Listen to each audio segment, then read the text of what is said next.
Panibagong araw, panibagong ganap nga sa aking buhay solo journey. Kung nag-aabang ni kayo ng parcel ngayong araw, ay hindi magiging sayang ang paghihintay nyo kasi meron tayong darating na parcel. Ipapakita ko nga sa inyo kung saan ako nagsasampay. Marami kasi nagtatanong sa inyo kung hindi daw ba bumabaho yung damit ko sa CR. Kasi doon nyo lang ako nakikita nagsasampay. Ang totoo po kasi niyan, pinapatitian ko lang po yung aking damit. Kapag hindi na nga nagtutulo yung tubig, ilalabas ko nga po yan ng apartment para nga mainitan. Dito nga lang sa bungad ng pintuan ko ay natutuyo na. At nga pagbukas ng pintana ko ay pinakita ko na rin sa inyo. Marami po kasing nangangamba sa inyo sa bintana kong yan. Kitang-kita nga naman daw sa loob kapag gabi. Ganyan nga po ang itsura niya sa labas. Yan po ang dahilan kaya po hindi ko agad inuna yung kortina. At hindi rin kortina yung gusto ko pong ilagay dyan. Ang ilalagay ko dyan yung tipong hindi ko natatanggalin o lalabahan. May tira nga akong kanin kaya naman naisipan ko ang lutuin yung specialty ko. Yung ang galing-galing ko magluto kapag kanin.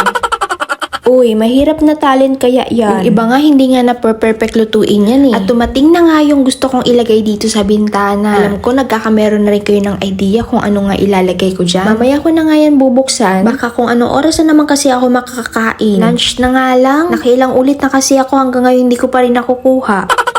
Ang pagsasalita ko kasi talaga ang pinaka-weakness ko. Pero in fairness, maraming may gusto nga sa voice over natin. Sa totoo lang po, talaga hindi ako madaldal. Tahimik na tao lang ako. Dito nga lang ako nabigyan ng pagkakataon para pakinggan. Kasi ako noon, takot na takot po talaga akong i-judge. Lalo na nga po sa pananalita ko. May time na malambot, at may time din po na may matigas akong pronunciation. Pag hindi ko nakukuha o naipopronounce ang tamang word, ginagawan ko na lang ng technique. Kapag yung word na Tagalog hindi ko kayang i-pronounce, i-English ko na lang. Kasi sabi ng magulang ko, 3 years old na daw po ako nakapagsalita. Feeling ko naman yun yung dahilan. Sobrang tuwa ako dito sa nabili kong blush on. Nagbagay nga sa akin yung orange. Kaya naman itong pink naman ang ating susubukan.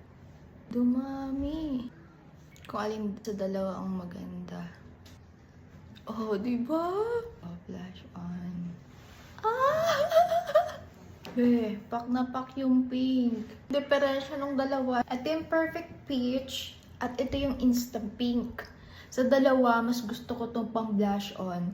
Sa pang lips naman, mas gusto ko tong insta pink. Dito ako sa perfect peach. Yung pink hindi bagay sa akin. Mas gusto ko siya sa lapat ng lips ko. Yung perfect peach, mas gusto ko siya dito sa aking cheek. Ito yung peach. Bagay siya sa akin, may pagkamorena ako. Tapos lumabas yung pagkaputi ko. Ano naman instant pink, be. Baklang bakla dito. Hindi bagay sa akin. Sa lips ko, gusto ko siya. Ito naman siya sa lips, kalahating pink, kalahating peach. Pero bet ko pa rin si peach. Ang ganda dito.